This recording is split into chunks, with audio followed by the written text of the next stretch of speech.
Creativity is an addiction. You will put yourself into it, and you will do everything to get away from it. You'll try to sleep at night, and you can't. People will steal from you in the daytime because they can. And here's the thing about it. We just keep living with it being an addiction, not really treating it like the addiction that it is. Learning to listen to it. Unplug, because we will always say yes to creativity. Totally uncut, because we all make mistakes. So turn it into a tool. This is Arroe Unplugged. The first tropical storm of the season, Miss Claudette, in this moment, is currently pouring a sip of water into the layers of this forest. I caught a solo doe in between the trees, munching down on leaves from a fallen branch. Nature doesn't seem to be bothered by the atmosphere. Maybe because all the other living things don't walk into a grocery store to purchase water in a bottle.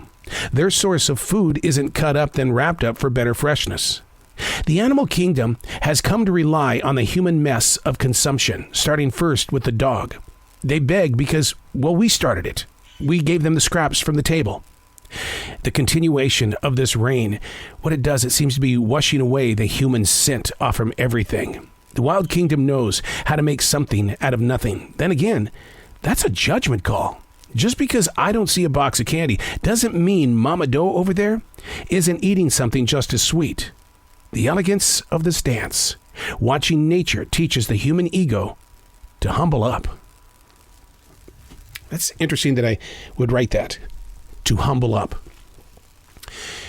Is it humble up or humble down? Where are we in our mental state of just being humble, grateful, mindful? We were, and we still are, the human ego. We want, we have to have, we will do whatever we need to do to not just get by, but to own, to take over, to make bigger than. You can see that in Facebook and Amazon. You can see that companies still want to be the biggest thing on the planet. And yet, when they get there, what do they do with it? Are they humbling up or humbling down? I have a very good friend. She is very, very known for saying, back in my humble days. I've never understood that. Back in your humble days, that tells me that you're not humble right now. Humble is walking out into this forest and being respectful of every living thing. I do not kill spiders. I don't try to chase snakes out of the forest. I don't sit there and try to change things in this forest. And that's one of the things that I learned in replenishing this forest, that you're going to have to let the vines do what vines do. That you're going to have to let this stream be dry sometimes and very, very full on other days. You're going to have to let the beaver come in and do what the beaver does. You've got to be respectful and grateful for everything that this forest provides. Is that humbling up? Or is that humbling down? Can't we just be humble? And where are you the most humble? Is it with yourself, with your family, with your friends? Or are you humble? There's no written law that says, well, you've got to put in your humble hours. There's nothing that says that. But in waking up and realizing why things are happening in your life and why things do happen over and over again, I often wonder if it's because you haven't been humble to yourself, respected yourself, been mindful to yourself.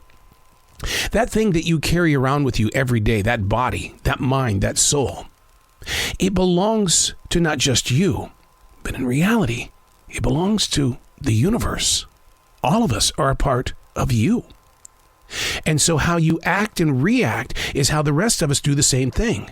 And learning how to be humble invites a lot of peace and love into the situation. And there could be something as bad as an argument or a disagreement. But when you're humble, it's the act of listening that locates the answers first. I'm Arroe. These aren't my words.